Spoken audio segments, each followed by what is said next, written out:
Hello, and welcome to San Lando Sound Waves. I'm Fletcher Wilson, and this is Week 7, Day 33. Today, our reading is Romans 1:24 through 32.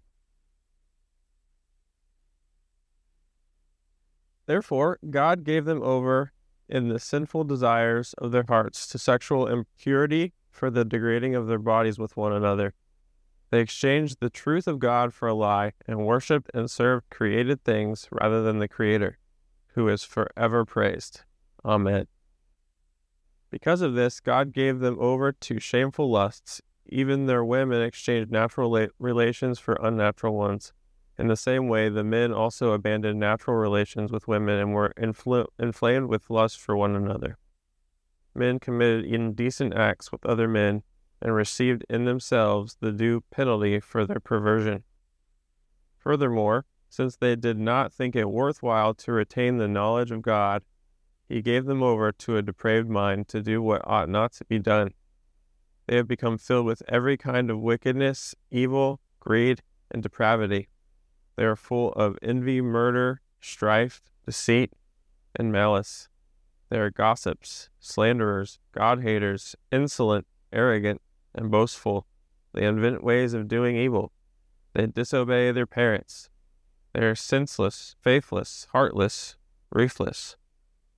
Although they know God's righteous decree that those who do such things deserve death, they not only continue to do these very things, but also approve of those who practice them.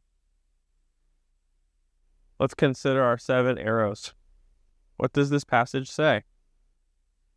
What did this passage mean to its original audience? What does this passage tell us about God?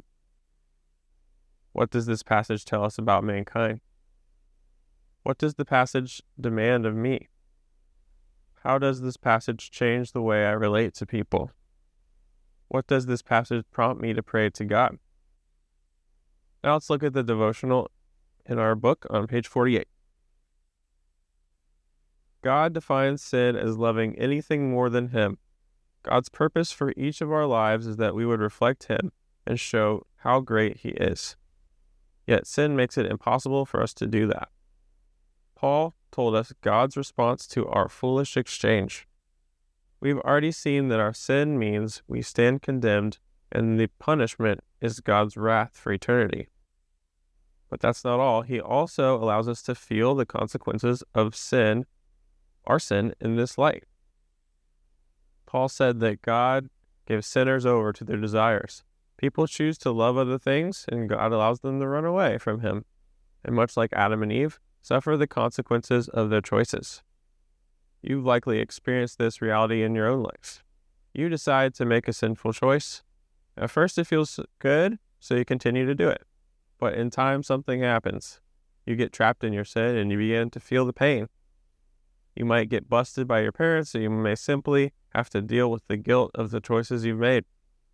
Sin doesn't feel so good after a while. God gives us over, so we will see that His ways are best, and we should trust Him. Thanks for joining, and we hope you'll tune in tomorrow.